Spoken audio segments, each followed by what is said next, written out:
Tripura Info News Update. সারা ভারত গণতান্ত্রিক নারী সমিতির 40তম প্রতিষ্ঠা দিবস উপলক্ষে সংগঠনের ডুকলি মহকুমা কমিটির উদ্যোগে বাধারঘাট চৌমুহনীতে রান্না গ্যাস, সিএনজি ও পিএনজি গ্যাসের মূল্য বৃদ্ধির প্রতিবাদে গণঅবস্থান সংগঠিত হয়। এই সংগঠনের ডুকলি মহকুমা কমিটির সভানেত্রী মিনতি মজুমদারের সভাপতিত্বে আলোচনা করেন সর্বভারতীয় নারী নেত্রী ঝর্ণা দাস বৈদ্য এবং সিআইটিইউর সর্বভারতীয় নেত্রী নীলাঞ্জনা রায়। যুদ্ধ রোগের অজুহাত নিয়ে মূলত আমাদের দেশের মাটিতে আমরা দেখছি আমাদের যে জ্বালানি গ্যাস যে সিলিন্ডার, সেই সিলিন্ডারের উপর প্রতিটা সিলিন্ডারের 60 টাকা বর্ধিত করা হয়েছে দাম। এই সিলিন্ডার যেখানে ব্যবহৃত হয় সেই জায়গাটা হচ্ছে রান্নাঘর, আর এই রান্নাঘরের যারা সর্বাধিক আধিপত্য নিয়ে কাজ করেন তারা হচ্ছে আমাদের মা, মাসি, দিদি, বৌদি, আমরা সবাই মেয়েরা। এই রান্নাঘরের সিলিন্ডারের দাম বৃদ্ধি মানেই সবচাইতে বেশি আঘাতে যারা জর্জরিত হবেন তারা হচ্ছেন এই রান্না করে যারা কাজ করেন সেই মহিলারা। আমরা সেই জায়গায় দাঁড়িয়ে আমরা বলতে চাই যে এই রকমের সিদ্ধান্ত দেশের সরকার হুট করে কেন নিলেন। তারই সঙ্গে বলতে চাই যে ট্রাম্প সাহেব, মার্কিন যুক্তরাষ্ট্রের ট্রাম্প সাহেব যে যুদ্ধ উন্মাদনা শুরু করেছেন এবং যুদ্ধ রোগ নিয়ে গোটা বিশ্বের মধ্যে এক মেরু বিশ্ব তৈরি করার স্বপ্ন বুনছেন, সেই জায়গায় দাঁড়িয়ে আমাদের মতো ভারতবর্ষের যে রাষ্ট্রপ্রধানরা, আমাদের 56 ইঞ্চিওয়ালা দেশের প্রধানমন্ত্রী সেখানে নতমস্তক হয়ে দাঁড়িয়ে আছেন।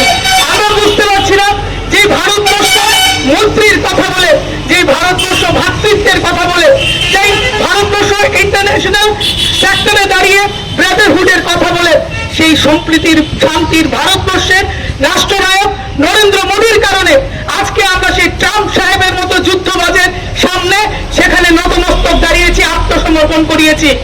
এই রকম অবস্থা দেশের কেন হচ্ছে এই জায়গায় দাঁড়িয়ে আমরা প্রশ্ন করতে চাই।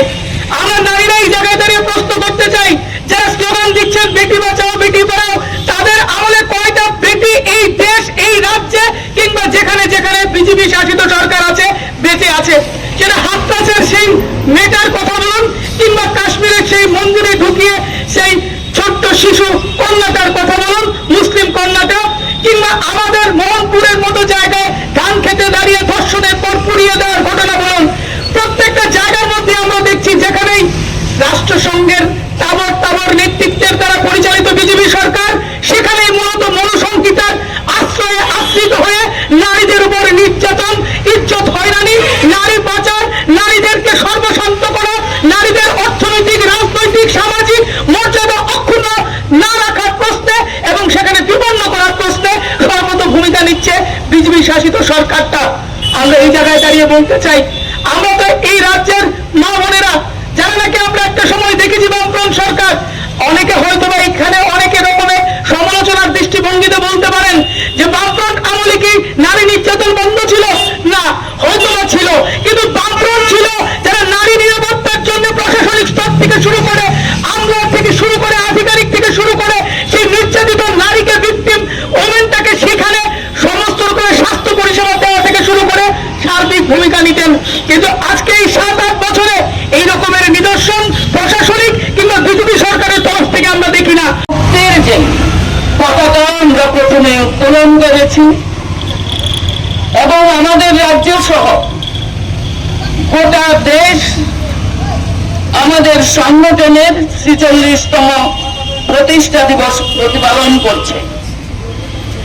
আমরা জানি 1981 সালে তৎকালীন মাদ্রাজ, বর্তমানে চেন্নাই, এই শহরে আমাদের সর্বভারতীয় প্রথম সম্মেলন অনুষ্ঠিত হয়েছিল। কেরালার আমাদের দেশের সর্বভারতীয় নারী নেত্রী, শ্রমজীবী মানুষের আন্দোলনের প্রধান ছবির নেত্রী কমরেড সুশীলা গোপালন, তিনি হয়েছিলেন সম্পাদিকা মঞ্জুরি Gupta. Subscribe to Tripura Info and press the bell icon so that you never miss any latest updates and news on Tripura.